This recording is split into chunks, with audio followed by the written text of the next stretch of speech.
मैं doctor Mahavir Singh Yadav, associate professor physics, government college Barmer, हाल कार्य व्यवस्था पदस्थापित गवर्नमेंट कॉलेज बहरोड। आज आप लोगों को BSc part third physics paper first quantum mechanics का यूनिट फर्स्ट का topic evolution of quantum physics, इस पर अपना व्याख्यान देने वाला हूँ। ध्यान से सुनेंगे। यदि कोई दिक्कत आती है, कोई समस्या आती है तो मुझसे संपर्क कर समस्या का समाधान कर सकेंगे। मैं अपने विषय को आगे बढ़ाता हूँ। तो उसके लिए क्वांटम फिजिक्स की आवश्यकता क्यों पड़ी, उसको जानने के लिए मैं पहले जो क्लासिकल फिजिक्स थी उसकी क्या कठिनाइयाँ थी उस पर प्रकाश डालना चाहूँगा। तो इसी विषय को लेकर के और मैं आज का अपना ये व्याख्यान प्रारंभ करता हूँ। हम जानते हैं कि जब पदार्थ का जो आकार है वो काफ़ी बड़ा होता है, अर्थात स्थूल आकार में जब पदार्थ होता है तो उसको बिंदुवत द्रव्यमान के रूप में मान करके और जो फिजिकल क्वांटिटीज़ होती हैं जैसे स्थिति है, उसकी गति है, संवेग है, बल है, ऊर्जा है, उनकी जो स्टडी है वो न्यूटन मैकेनिक्स और गैलीलियन फिजिक्स की सहायता से कर सकते हैं। लेकिन पदार्थ जब सूक्ष्म आकार अर्थात जब परमाणु आकार के साइज का हो जाता है तो ऐसी स्थिति के अंदर न्यूटन की गति के जो नियम हैं वो यथार्थ रूप से लागू नहीं हो सकते हैं। इस कारण से और फिर कुछ ना कुछ अन्य सोचना पड़ता है। यहाँ हम जानते हैं कि 19वीं शताब्दी के अंत तक जो भौतिकी के समस्त जो नियम थे उनको क्लासिकल फिजिक्स के अंतर्गत रखा जाता है, जिसमें मुख्यतः न्यूटन की जो फिजिक्स है, न्यूटन मैकेनिक्स है, उसका उपयोग होता है। और क्लासिकल फिजिक्स के अंदर अर्थात चिरसम्मत भौतिकी में द्रव्य और ऊर्जा अर्थात मैटर और एनर्जी दो अलग अलग अवधारणाएं होती हैं। द्रव की गति कणों या पिंडों द्वारा तथा ऊर्जा की गति संवेग स्थानांतरण तरंगों द्वारा दिखाई जाती है। चिरसम्मत भौतिकी में भौतिकी के प्रमुख तीन भाग हम कह सकते हैं। एक क्लासिकल मैकेनिक्स होता है, एक थर्मोडायनामिक्स एंड स्टैटिस्टिकल मैकेनिक्स होता है और इसी तरह से तीसरा इलेक्ट्रोमैग्नेटिज्म के रूप में हम ये कह सकते हैं। तो यहाँ ये प्रारंभ का वो था। हम जानते हैं कि जैसे ही 20वीं शताब्दी का प्रारंभ हुआ तो कुछ ऐसे प्रयोग वैज्ञानिकों के सामने आए, वैज्ञानिकों ने देखा जिनके कारण से वैज्ञानिक आश्चर्य में पड़ गए। वो प्रयोग कौन कौन से थे वो मैं आप लोगों को बताना चाहूँगा। और वो जो इस तरह की जो घटनाएं थी जिनको चिरसम्मत भौतिकी की सहायता से पूर्ण रूप से नहीं समझाया जा सका था, उनमें जो पहला है वो आता है कृष्णिका विकिरण स्पेक्ट्रम अर्थात ब्लैक बॉडी रेडिएशन स्पेक्ट्रम। इसी तरह दूसरा जो आता है ठोसों की विशिष्ट ऊष्मा स्पेसिफिक हीट ऑफ सॉलिड्स। इसको भी जो उस समय तक जो न्यूटन या गैलीलियन के जो नियम थे उनकी सहायता से एक्सप्लेन नहीं कर पा रहे थे। इसी तरह से प्रकाश विद्युत प्रभाव फोटो इलेक्ट्रिक इफेक्ट है। इसी तरह कॉम्पटन प्रभाव अर्थात कॉम्पटन इफेक्ट है। और इसके साथ ही साथ में कह सकते हैं कि परमाणु क्षेत्र के अंदर प्रोटॉन तथा इलेक्ट्रॉन की गति, ये इस तरह के कुछ उदाहरण मैंने आप लोगों के सम्मुख रखे हैं जिनका जो समाधान था वो क्लासिकल फिजिक्स के द्वारा पूर्ण रूप से नहीं किया जा पा रहा था। अब ये क्या क्या है, मैं क्रम से एक एक इनको लेकर के और उसका क्वांटम मैकेनिक्स का जो उद्गम हुआ है उसके बारे में आप लोगों को बताऊंगा। तो मैं सबसे पहले कृष्णिका विकिरण स्पेक्ट्रम के ऊपर आऊं, तो उसके लिए सबसे पहले ये ब्लैक बॉडी क्या होती है मैं उसके बारे में आप लोगों को बता देता हूँ। ये इसके अंदर डेफिनेशन है। ब्लैक बॉडी क्या होती है? यह एक ऐसा भौतिक पिंड होता है जो आदर्श अवशोषक की भांति कार्य करता है, अर्थात कृष्णिका अपने सतह पर आपतित सभी विद्युत चुंबकीय विकिरणों का पूरी तरह से अवशोषण कर लेती है। अर्थात आदर्श कृष्णिका से विकिरणों का परावर्तन व पारगमन शून्य होता है तथा कृष्णिका के लिए अवशोषण गुणांक का मान 1 होता है। इसके साथ ही किरचॉफ के नियम के अनुसार, किरचॉफ ने ब्लैक बॉडी पे अपना नियम दिया, तो उन्होंने बताया कि इस नियम के अनुसार अच्छा अवशोषक अच्छा उत्सर्जक भी होता है। अतः कृष्णिका एक आदर्श उत्सर्जक भी होती है तथा उसका उत्सर्जकता का मान भी 1 होता है। अब मैं आता हूँ कृष्णिका विकिरण स्पेक्ट्रम अर्थात ब्लैक बॉडी रेडिएशन स्पेक्ट्रम। ये ब्लैक बॉडी का जो रेडिएशन है, क्योंकि हम जानते हैं कि ब्लैक बॉडी से शून्य तरंग दैर्घ्य से लेकर के और अनंत तरंग दैर्घ्य की सभी प्रकार की जो तरंगें हैं वो उससे उत्सर्जित होती हैं, विकिरण उससे उत्सर्जित होते हैं। यदि उनको और हम ऊर्जा के रूप में और उसको ड्रॉ कर दें, अर्थात जो स्पेक्ट्रल इमिसिविटी या ये कहें कि उत्सर्जकता और आवर्ती या तरंग दैर्घ्य, इनके बीच में यदि ग्राफ खींचे तो उस ग्राफ को कृष्णिका विकिरण स्पेक्ट्रम नाम दिया जाता है। अर्थात कृष्णिका के द्वारा उत्सर्जित विकिरण एक लंबे तरंग दैर्घ्य परास में फैली होती है। कृष्णिका के लिए उत्सर्जित विकिरण को तरंग दैर्घ्य या आवृत्ति के क्रम में रखने पर उसे कृष्णिका विकिरण स्पेक्ट्रम कहते हैं।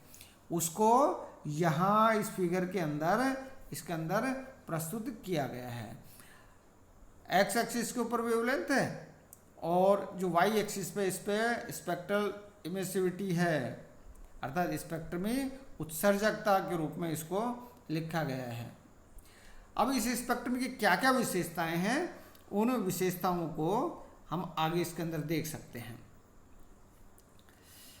कृष्णिका ऊर्जा वितरण वक्र की विशेषताएं, ये जो पीछे मैंने कर्व दिखाया है उसकी क्या क्या विशेषताएं हैं इनके अंदर हम पहले इसके अंदर देखते हैं।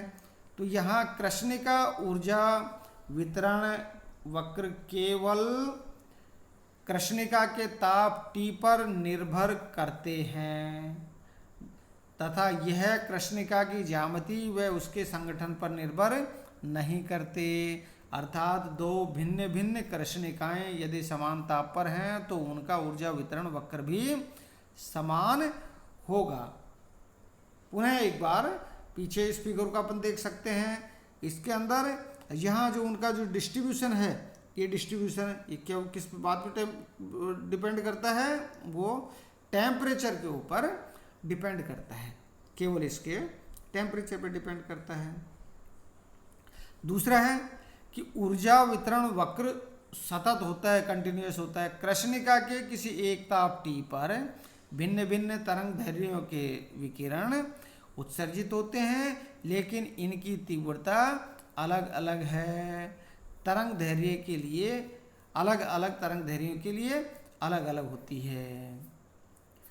तीसरा, कृष्णिका का तापमान बढ़ने पर प्रत्येक तरंग दैर्घ्य के संगत स्पेक्ट्रमी उत्सर्जन क्षमता का मान बढ़ता है। इसको पुनः पीछे इसके अंदर देख सकते हैं फिगर के अंदर। जैसे जैसे ताप का मान बढ़ता जाता है यहाँ इसके अंदर और ताप बढ़ने के साथ में, और यहाँ ये जो ई लैम्बडा की जो वैल्यू है ये क्या हो रही है, ये इंक्रीज होती हुई इसके अंदर चली जाती है। नेक्स्ट इसी को और आगे देखते हैं। तो ऊर्जा वितरण वक्र तरंग दैर्घ्य के शून्य मान से प्रारंभ होता है तथा तरंग दैर्घ्य का थोड़ा सा मान बढ़ने के साथ ही स्पेक्ट्रम में उत्सर्जन क्षमता का मान तेजी से बढ़ता है। एक विशेष तरंग दैर्घ्य के लिए उत्सर्जन क्षमता का मान अधिकतम प्राप्त होता है, फिर तरंग दैर्घ्य के बढ़ने के लिए उत्सर्जन क्षमता का मान धीरे धीरे घटता चला जाता है।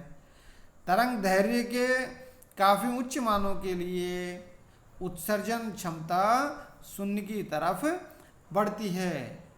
फिर से मैं एक बार आप लोगों को बैक इसके स्पेक्ट्रम के अंदर वो दिखाता हूँ कि यहाँ जब इसके अंदर देखते हैं कि जैसे जैसे लैम्बडा की वैल्यू या इसके अंदर ये बढ़ती जाती है, तेज़ी से ई लैम्बडा की वैल्यू बढ़ती है, अधिकतम मान को प्राप्त करती है इस लैम्बडा के पर्टिकुलर वैल्यू पे, जिसको लैम्बडा एम के रूप में इसको जानते हैं।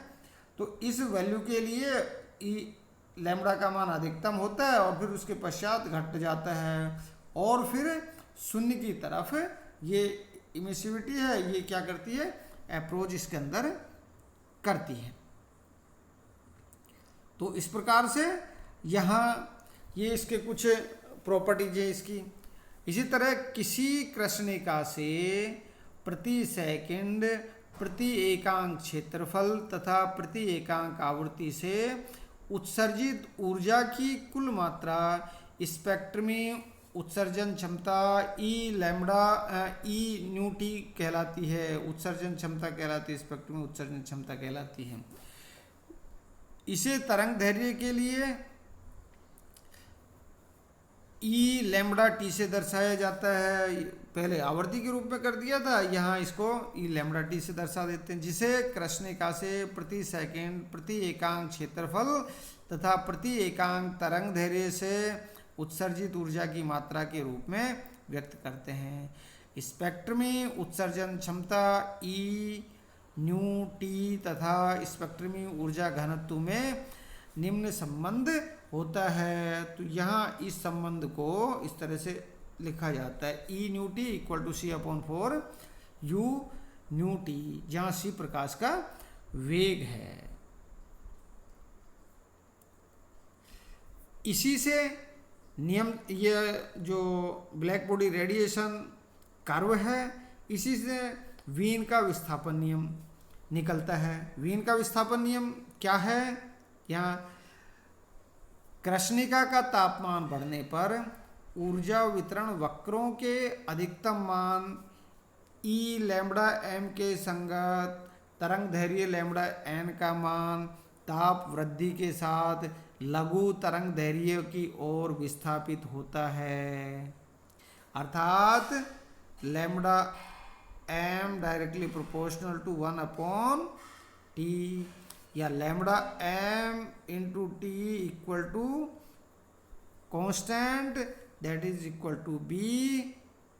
यहाँ जो बी एक स्थिरांक है और जिसे वीन नियतांक कहते हैं, और इस नियतांक का मान कितना होता है 2.898 इंटू 10⁻³ यूनिट। वीन ने 1893 में इसका प्रतिपादन किया। इसे वीन का विस्थापन नियम के नाम से जानते हैं, वीन का विस्थापन नियम कहते हैं। और विशेषता उस एनर्जी स्पेक्ट्रम की क्या है, ब्लैक बॉडी रेडिएशन स्पेक्ट्रम की। तो यहाँ तरंग दैर्घ्य लैम्बडा एम के संगत जो उत्सर्जन क्षमता ई लैम्बडा एम का मान परम ताप के पंचम घात के समानुपाती होता है, अर्थात E lambda M directly proportional to T⁵ इसी ब्लैक बॉडी रेडिएशन स्पेक्ट्रम की और विशेषता से एक नियम निकल करके आता है। उस नियम को कहते हैं स्टीफन बोल्ट्जमान लॉ के रूप में उसको जानते हैं। स्टीफन बोल्ट्जमान का नियम कहते हैं उसको। ये नियम क्या कहता है कि किसी एक ताप T पर स्पेक्ट्रमी उत्सर्जन क्षमता E लैम्ब्डा T का संपूर्ण तरंग दैर्घ्य परस्पर समाकलन करने पर कृष्णिका द्वारा प्रति सेकंड प्रति एकांक क्षेत्रफल द्वारा उत्सर्जित कुल ऊर्जा प्राप्त होगी। इसे कृष्णिका के लिए कुल उत्सर्जन क्षमता E कहते हैं। कृष्णिका की कुल उत्सर्जन क्षमता E कृष्णिका के परम ताप T के चतुर्थ घात के समानुपाती होती है, अर्थात E equal to sigma T raise to power 4। यही स्टीफन बोल्ट्जमैन का नियम है। यहाँ जो स्थिरांक सिग्मा को स्टीफन नियतांक कहते हैं और इसका मान 5.67 into 10 raise to power -8 watt per metre square into kelvin power 4 होता है।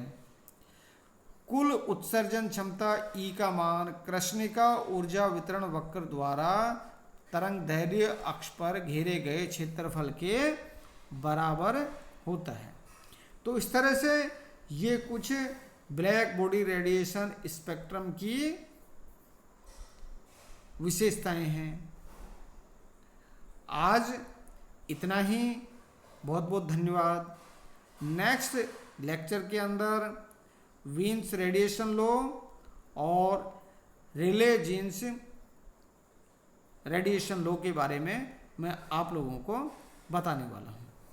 बहुत बहुत धन्यवाद।